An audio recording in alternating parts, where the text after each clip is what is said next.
Today we are going to start chapter 1 of a physics, that is electric charge and field. First of all, we learn about conductors. Conductors क्या होते हैं? Conductors is those things which can easily pass current through it, उसके क्या कहते हैं? Conductors कहते हैं. Conductors किसे कहते हैं? जो अपने अंदर से इलेक्ट्रिसिटी पास होने दे उसे क्या कहते हैं? कंडक्टर्स कहते हैं. कंडक्टर के पास क्या होता है? फ्री इलेक्ट्रॉन्स होते हैं जो इजीली इलेक्ट्रिसिटी को क्या कर पाते हैं? कंडक्ट कर पाते हैं. जब हम उसमें से इलेक्ट्रिसिटी क्या हो जाती है? इजीली कंडक्ट हो जाती है. एग्जाम्पल अपने पास कंडक्टर्स का क्या है? जैसे अपने पास अर्थ है. अर्थ क्या एक अच्छी कंडक्टर है जो अपने अंदर से इलेक्ट्रिसिटी को क्या होने देती है? पास होने देती है. उसके बाद अपने पास क्या होता है? वेरियस मेटल्स होते हैं जो भी कि अपने अंदर से करंट को क्या करते देते हैं? पास करने देते हैं. जब हमारे पास ह्यूमन बॉडी, एनिमल बॉडी, वो सारे क्या होते हैं? अपने अंदर से अपने इलेक्ट्रॉन्स को क्या कहते हैं? पास करने देते हैं. जब किसी भी अपने को शॉक लगता है तो उसके अंदर से अपने अंदर से क्या होती है? इलेक्ट्रिसिटी पास हो रही होती है. और जब अपने अंदर से इलेक्ट्रिसिटी पास हो रही होता है तब उस टाइम को अपने को क्या लगता है? शॉक लगता है. उसके बाद अपने पास क्या होते हैं? इंसुलेटर्स होते हैं. Insulator are the those which can not easily pass current from it. उसे क्या कहते हैं? इंसुलेटर्स कहते हैं. जैसे अपने पास लकड़ी होगी, लकड़ी क्या कहते हैं? अपने अंदर से करंट को क्या करती है? पास ही करना रहती है. तभी अपने कहते हैं ना, जब हम किसी भी स्विच को या ठीक करने जाते हैं तो अपन वुड को लेते हैं क्योंकि उसमें से करंट क्या होते हैं? इसीलिए पास नहीं होते.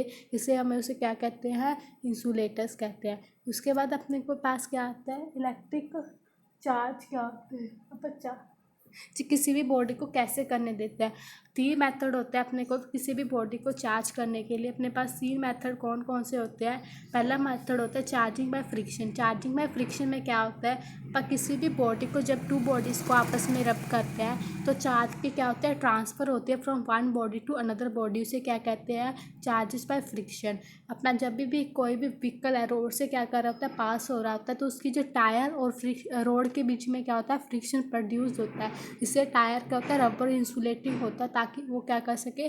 चार्ज को नीचे बैकग्राउंड में चल जाए और ऊपर से किसी भी व्हीकल को क्या होने देता है? चार्ज नहीं होने देता. लेकिन वो क्या हो जाता है? बहुत ज़्यादा डेंजरस हो जाता है. दूसरा मेथड अपने पास क्या होता है? Charging by conduction.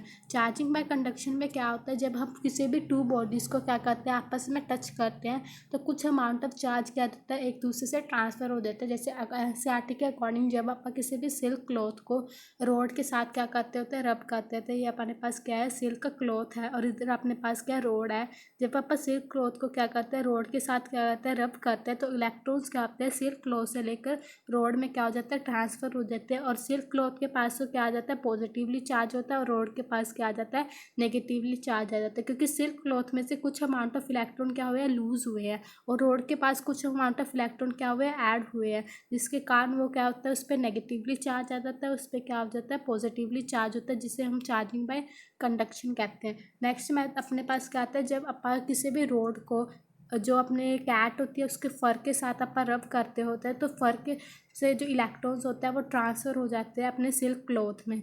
फर से क्यों ट्रांसफ़र हुए? क्योंकि फर के पास क्या होता है? लूजली इलेक्ट्रॉन्स होते हैं, इसलिए फर से ट्रांसफ़र होकर कहाँ चले जाते हैं? सिल्क क्लॉथ में चले जाते हैं. नेक्स्ट मेथड अपने पास है charging by induction. Charging by induction में क्या होता है? जब आप किसी भी मान लो इसमें क्या होता है? कंडक्शन में तो अपन 2 बॉडीज़ को क्या करते हैं? आपस में टच करता है. लेकिन इंडक्शन में अपन 2 बॉडीज़ को टच नहीं करते. विदाउट टचिंग अपन चार्ज क्या करते हैं? ट्रांसफ़र नहीं, विदाउट टचिंग अपन चार्ज को क्या करते हैं? उसमें लेके आते हैं. लेकिन कैसे? मान लो अपने पास क्या एक न्यूट्रल ऑब्जेक्ट है और इधर अपने पास क्या एक चार्ज रोड है. मान लो ये पॉजिटिवली चार्ज है, ये न्यूट्रल ऑब्जेक्ट है. न्यूट्रल ऑब्जेक्ट क्या होता है? उसके पास चार्ज तो होता है लेकिन इतना ही पॉजिटिव चार्ज होता है, उतने अमाउंट ऑफ क्या होता है? नेगेटिवली चार्ज होता है. इसलिए वो ऑब्जेक्ट क्या होता है? न्यूट्रल होता है. जब आप किसी भी न्यूट्रल चार्ज को रोड के साथ क्या करेंगे? रब करेंगे तो न्यूट्रल चार्ज में मान लो अपने पास क्या है? यहाँ पे पॉजिटिवली चार्ज है रोड पे. तो जब आप रोड को उसके पास लेकर जाएंगे तो नेगेटिवली साइड एक ऐसे होता है. जब आप किसी भी रोड को इसके पास लेके आएंगे, ये पॉजिटिवली चार्ज और ये न्यूट्रल है तो इधर नेगेटिवली चार्ज इकट्ठा हो जाएगा और इधर क्या हो जाएगा? पॉजिटिवली चार्ज क्या हो जाएगा? इकट्ठा हो जाएगा. इधर से अगर आप इसको अर्थन कर दें, अर्थन कर देते हैं मतलब अपन इसको क्या करते हैं? नीचे अर्थ के साथ टच करवा देते हैं तो पॉजिटिवली चार्ज इसका लूज़ हो जाएगा और इधर बॉडी के पास क्या बचेगा? ओनली नेगेटिवली चार्ज बच जाएगा और बॉडी अपनी क्या हो जाएगी? नेगेटिवली चार्ज हो जाएगी. इसे अपन क्या कहते हैं? चार्जिंग बाय इंडक्शन कहते हैं. उसके बाद अपने पास प्रॉपर्टीज़ ऑफ चार्ज की कुछ प्रॉपर्टीज़ आती हैं. पहला क्या होती है? Conservation of charge. चार्ज हमेशा क्या रहता है, कंजर्व रहता है, वो ना इधर अपन उसको क्रिएट कर सकते हैं ना ही उसको क्या कर सकते हैं, डिस्ट्रॉय कर सकते हैं। ओनली एनर्जी की तरह अपन इसको क्या कर सकते हैं, ट्रांसफर कर सकते हैं। ना तो अपन इसे क्रिएट कर सकते हैं ना ही अपन इसे डिस्ट्रॉय कर सकते हैं। ओनली अपन इसके वन बॉडी से लेकर अनदर बॉडी तक क्या कर सकते हैं, ट्रांसफ़र कर सकते हैं। या तो वो पॉजिटिवली चार्ज हो जाएगी बॉडी या फिर वो क्या हो जाएगी, निगेटिवली चार्ज हो जाएगी। सेकेंड अपने पास आता है एडिटिविटी ऑफ चार्ज। अपन इसको जो नंबर्स की तरह क्या कर सकते हैं, ऐड कर सकते हैं। मान लो अपने पास एक स्क्वायर है, उसके चारों साइड पे कुछ चार्ज लगा हुआ है। यहाँ पे अपने पास लगा हुआ है +4, यहाँ पे -3, यहाँ पे +2, यहाँ पे क्या लिखा हुआ है, -2। तो टोटल चार्ज बॉडी पर कितना हो गया, इन सभी सम के इक्वल हो गया। तो सभी का सम करेंगे तो अपने पास क्या आएगा, और -2 आया, आपस में कैंसिल हो जाएगा, अपने पास क्या आ जाएगा, 1 आ जाएगा। तो टोटल चार्ज इस पर क्या हो गया, 1 कूलम हो गया। इसे क्या कहते हैं, एडिटिविटी ऑफ चार्ज कहते हैं। एडिटिविटी ऑफ चार्ज क्या होता है, additivity of charge. Additivity of charge के अकॉर्डिंग क्या होता है, अपन टोटल चार्ज को क्या कर सकते हैं, आपस में सम करके सकते हैं। जैसे अपन किसी भी नंबर्स को ऐड करते हैं, जैसे नंबर अपन क्या करते हैं, ऐड करते हैं 4 -3 +2, उसी तरह अपन इस चार्ज को भी क्या कर सकते हैं, ऐड कर सकते हैं। किसी भी टोटल बॉडी पर अपन चार्ज क्या कर सकते हैं, पता करा सकते हैं। उसके बाद अपने पास थर्ड क्या हो गया, इनबैलेंस ऑफ चार्ज हो गया। चार्ज क्या रखती है, स्पीड के साथ कभी भी चेंज नहीं होती। अगर मान लो अब इस ऑब्जेक्ट पे प्लस चार्ज है, प्लस का 5 कूलम लगा लो। अगर आप क्या कर रहे हैं, इसको मोशन में लेके आ रहा है, ये मूव कर रहा है आगे की तरफ, तो इसका चार्ज क्या रहेगा, चेंज हो जाएगा, नहीं इसका चार्ज चेंज नहीं होगा, इसका चार्ज क्या रहेगा, 5 कूलम ही रहेगा। इनबैलेंस ऑफ चार्ज यानी कि चार्ज क्या होता है, स्पीड के साथ साथ चेंज नहीं होता, वो क्या रहता है, हमेशा सेम रहता है। उसे क्या कहते हैं, आपका इनबैलेंस ऑफ चार्ज कहते हैं। थर्ड अपने पास मोस्ट इंपॉर्टेंट क्या आ जाता है, quantisation of charge. Quantisation of charge, according to quantisation of charge, जो टोटल चार्ज किसी भी बॉडी पर होता है वो क्या होता है, इंटीरियर मल्टीपल होता है एलिमिनेटरी चार्ज। एलिमिनेटरी चार्ज को क्या कहते हैं, आप एलिमिनेटरी चार्ज कहते हैं, जिसकी वैल्यू क्या होती है, 1.6 × 10⁻⁴ कितनी होती है, -19 कूलम होती है। वो क्या होता है, अपने पास इन्फिनिटी ऑफ चार्ज होता है। और एन अपने पास क्या होता है, इंटीरियर मल्टीपल होता है, जिसकी वैल्यू 1 2 3 4 कोई भी नेचुरल नंबर हो सकती है। और इंटीग्रल मल्टीपल ऑफ चार्ज मतलब जो टोटल चार्ज किसी भी बॉडी पर होता है वो क्या होता है, इंटीग्रल मल्टीपल के क्या होता है, इक्वल होता है। एंड यहाँ पर इलेक्ट्रॉन का चार्ज नहीं है, बेस एलिमिनेटरी चार्ज होता है। जैसे किसी भी ऑब्जेक्ट का क्या होता है, बेस होता है, उसी तरह चार्ज का भी होता है, एक बेस होता है, उसे क्या कहते हैं अपन, क्वांटाइजेशन ऑफ चार्ज कहते हैं। उसके बाद अपने पास क्या आ जाता है, most important topic, Coulomb's law.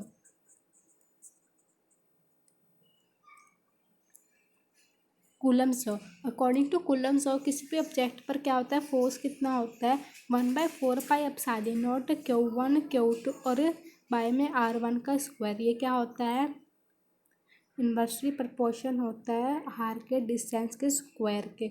अब अपने पास इन्वर्सली प्रोपोर्शन होता है डिस्टेंस के स्क्वायर के। अब अपने पास मान लो 2 ऑब्जेक्ट है, Q1 है, यहाँ पर इस पे चार्ज कितना है, Q2 है, और इसके बीच में डिस्टेंस कितना, R1 2। अब अपने पर इन दोनों के बीच में या तो अगर ये दोनों पॉजिटिवली हुए तो एक दूसरे को क्या करेंगे, रिपेल कर देंगे, क्योंकि पॉजिटिवली चार्ज एक दूसरे को क्या करता है, रिपेल करता है। अगर एक पॉजिटिवली चार्ज होगा, एक नेगेटिवली चार्ज होगा, तो दूसरे को क्या करेंगे, अट्रैक्ट करेंगे। अब यहाँ पे अपन ने क्या ले लिया, 2 पॉजिटिवली चार्ज ले लिए, इनके बीच में डिस्टेंस अपन ने R1 2 ले लिया, ठीक है। अब इनके बीच में फोर्स कितना होगा, 1/4ε0, जो क्या होगा, इन दोनों के चार्ज के प्रोडक्ट के इक्वल होगा, और इन दोनों के जो डिस्टेंस है उसके स्क्वायर के क्या होगा, इक्वल होगा। ये होता है 4। और 1/4ε0 यहाँ पे क्या करता है, उन दोनों के बीच में मीडियम कौन सा हुआ, मीडियम में एयर है या अपने पास कोई अनदर मीडियम है। अगर एयर है तो अपन 1/4ε0 यूज़ करते होते हैं, अगर अपने पास अनदर मीडियम है तो 1/4ε0 यूज़ करते होते हैं। और अपने पास ε0 की वैल्यू कितनी होती है, 8.85 × 10⁻⁻12 होती है। और इसकी अगर अपने पास क्या निकालनी हो, 1/4ε0 की वैल्यू वो कितनी होती है, 9 × 10⁹ होती है। अब अपन इनका डिमेंशन फार्मूला करेंगे तो 1/4ε0 की ε0 का डिमेंशन फार्मूला क्या निकालेंगे, अगर ई एफ अपने पास क्या आती है, 1/4ε0 Q1 Q2 ਬਾਈ में R का स्क्वायर। तो आप साइलेंट नोट अपने पास क्या होती है Q1 Q2 ਬਾਈ ਦੇ ਵਿੱਚ ਕੀ ਹੁੰਦੀ ਹੈ फोर्स R ਦਾ स्क्वायर। Q1 Q2 अपने पास क्या आ जाएगा CR हो जाएगा कूलम। कूलम की अपने पास क्या होती है AT, अपने पास A का स्क्वायर आ जाएगा T का स्क्वायर आ जाएगा। फोर्स अपने पास क्या होती है न्यूटन, ये कितना हो जाएगा मीटर का स्क्वायर अपने पास इसके SI यूनिट आ जाएगा। बाकी का टॉपिक अगली वीडियो में।